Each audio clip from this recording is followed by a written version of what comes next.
Hi everyone. Welcome back to English Fab, where learning English is practical, useful, and fab.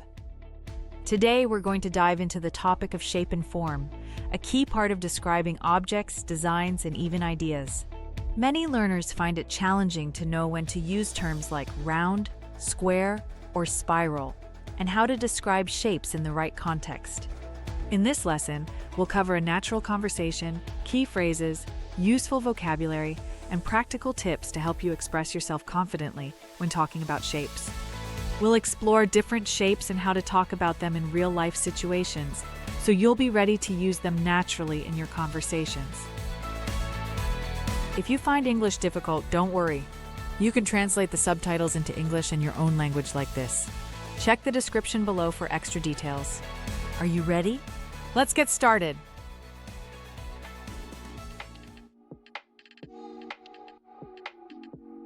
So for the logo design, I was thinking we should go with something round.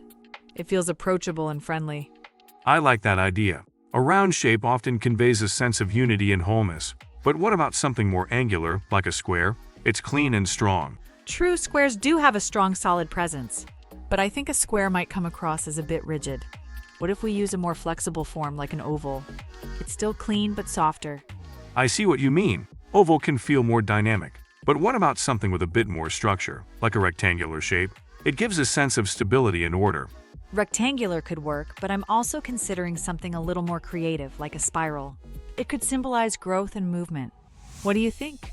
A spiral is definitely more unique and can really catch the eye, but it might be harder to balance with the other elements of the design. I think we need to keep it simple. How about we go with a cylindrical shape for the text part? It could work well with a circular logo. That's an interesting idea. A cylindrical shape could add some depth, but it might make the design feel too complex. What about combining curved lines with flat edges? I like that. Curved lines can add elegance, and flat edges will help keep the design grounded. It's a good way to find a balance between soft and hard shapes. Yes, and we could also play with symmetry. A symmetrical design can feel more balanced and harmonious. Symmetry is great for creating a sense of order, but we should make sure it doesn't feel too stiff. A little bit of asymmetry might add some visual interest. Agreed. I think a combination of symmetrical and curved elements could work really well. It would create something modern yet timeless. Exactly. Let's keep exploring these shapes and forms. We're getting closer to finding something that feels just right. And that's a wrap for today's lesson on this topic. We've covered some great ways to talk about shapes and forms. Let's quickly review what we covered today. What we talked about. First, we discussed different shapes like round, square, and spiral. Next, we explored how to describe the dimensions of objects and designs. Finally, we looked at how to use these phrases naturally in real conversations. Key phrases. It's nice when something has a round shape. A square shape gives a strong, solid feel. An oval shape is soft but dynamic. A rectangular design offers stability. A spiral shape can symbolize movement.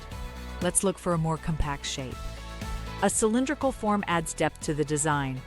Curved lines add elegance to the design. Symmetrical shapes create balance and harmony. Asymmetry adds visual interest to a design. Learning these phrases will help you describe shapes and designs clearly and confidently.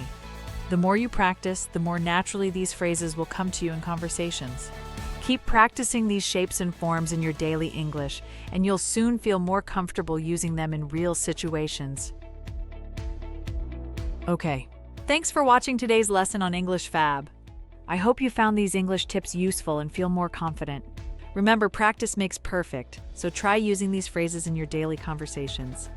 If you enjoyed this video, don't forget to give it a thumbs up, share it with your friends, and subscribe for more Fab English lessons. Until next time, keep practicing and stay fab.